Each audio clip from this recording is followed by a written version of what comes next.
নমস্কার বন্ধুরা, চক্রবর্তী রান্নাঘরে আপনাদের সবাইকে স্বাগত জানিয়ে শুরু করছি আজকের নতুন রেসিপি কাতলা মাছের কালিয়া। কাতলা মাছের কালিয়া বলতেই মাথায় আসে অত্যন্ত রিচ একটি রান্না। এই রান্নাটি পোলাও, ফ্রায়েড রাইস, রুটি যে কোনো সব কিছুর সাথে খুব সুন্দরভাবে জমে যায়। তো চলুন বেশি কথা না বাড়িয়ে শুরু করা যাক আজকের রেসিপি। প্রথমে কাতলা মাছগুলো আমি ভালো করে ধুয়ে নিয়েছি।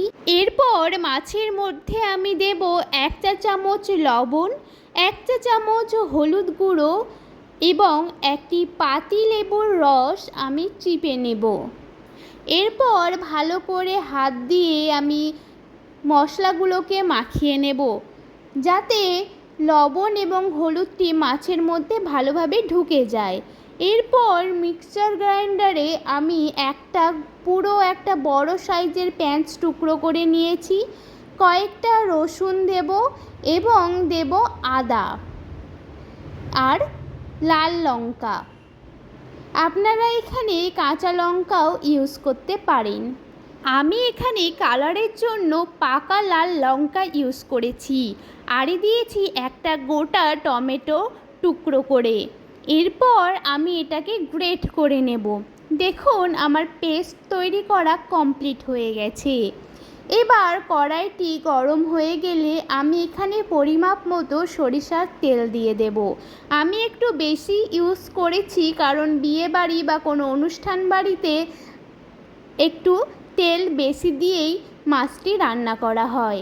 এবার তেলটি গরম হয়ে গেলে একে একে মাছটি আমি ভেজে নেব। এক পিঠ লাল হয়ে গেলে অপর পিঠটি উল্টিয়ে দেব ভালোভাবে ভাজার জন্য। আমি এখানে মাছগুলোকে খুব কড়াভাবে ভেজে নেব। দেখুন আমার মাছটি লাল লাল হয়ে গেছে। এবার আমি তুলে নেব। তেলের মধ্যে বাকি মাছগুলোকেও আমি সেম একইভাবেই ভেজে নেব।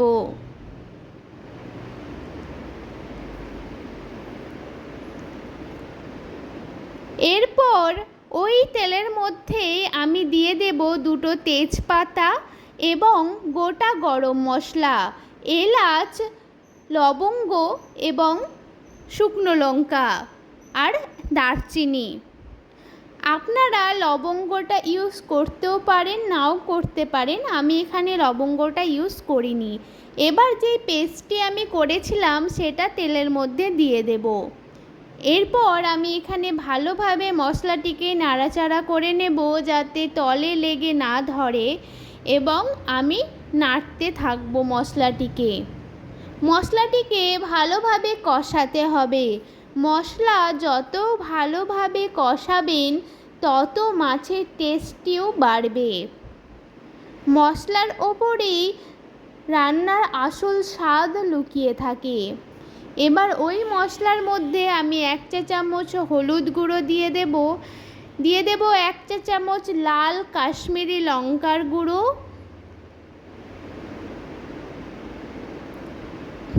আর ধনে গুঁড়ো, আর দিয়ে দেব পরিমাপ মতো চিনি। আপনারা চিনিটা ইউজ করতেও পারেন, নাও করতে পারেন, এটা অপশনাল। এরপর আমি ভালোভাবে নাড়াচাড়া করে নেওয়ার পর এখানে আমি ওই মশলার বাটির জলটা দিয়ে দেব। এরপর আমি কিছুক্ষণের জন্য ঢাকা দিয়ে দেব মশলাটি যাতে ভালোভাবে কষানো হয়। আর অপর দিকে আমি মিক্সার গ্রাইন্ডারে কাজু এবং টক দই গ্রেট করে নেব।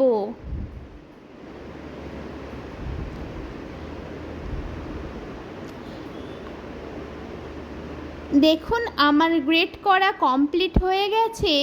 এবার আমি ঢাকনাটি তুলে দেখব যে মশলাটি ভালোভাবে কষানো হয়ে গেছে কিনা। দেখুন আমার মশলা থেকে তেল ছেড়ে দিয়েছে এবং মশলার কাঁচা গন্ধটিও চলে গেছে। এরপর আমি কাজু এবং টক দইয়ের পেস্টটা সেই মশলার মধ্যে দিয়ে দেব। এরপর ভালো করে নাড়াচাড়া করে আমি আবার কিছুক্ষণের জন্য ঢাকা চাপা দিয়ে দেব। কিছুক্ষণ পর ঢাকাটি খুলে দেখব যে ভালোভাবে টক দইটি মশলার সাথে মিশে গেছে কিনা। দেখুন খুব সুন্দরভাবেই মিশে গেছে। এবার আমি তল থেকে নাড়া দিতে থাকবো যাতে তলে লেগে না ধরে। এই সময় ভালোভাবে নাড়াচাড়া করে নিতে হবে, কারণ টক দইটি তলে লেগে থাকার ভয় থাকে। এরপর আমি ওই গ্রেট করার জলটি দিয়ে দেব। ওই দইয়ের আর কাজুর যেই জলটি ছিল, মানে গ্রেট করার পর মিক্সি ধোয়া জলটি, ওইটা আমি দিয়ে দেব। এরপর আমি এখানে একটু ফুটিয়ে নেব ঝোলটা। দেখুন ঝোলটা একটু ফুটতে আমি এরপর মাছগুলো দিয়ে দিলাম। মাছগুলো কিন্তু বেশি ফোটাবেন না, কারণ বেশি ফোটালে কাদা কাদা হয়ে থাকে, খেতে ভালো লাগে না। তো আমি এখানে পরিমাপ মতন গরম মশলা অ্যাড করে কিছুক্ষণের জন্য ঢাকা চাপা দিয়ে দেব। কিছুক্ষণ পর ঢাকাটি খুলে আমি আবার নাড়াচাড়া করে নিলাম। দেখুন আমার কাতলা মাছের কালিয়া একদম কমপ্লিট হয়ে গেছে। দেখুন কতটা লোভনীয় এবং সুস্বাদু হয়েছে। এবার আমি প্লেটে সার্ভ করে নেব। এটি আপনি গরম গরম ভাত, গরম রুটি, পোলাও, ফ্রাইড রাইস, যে কোনো সব কিছুর সাথেই সার্ভ করতে পারেন।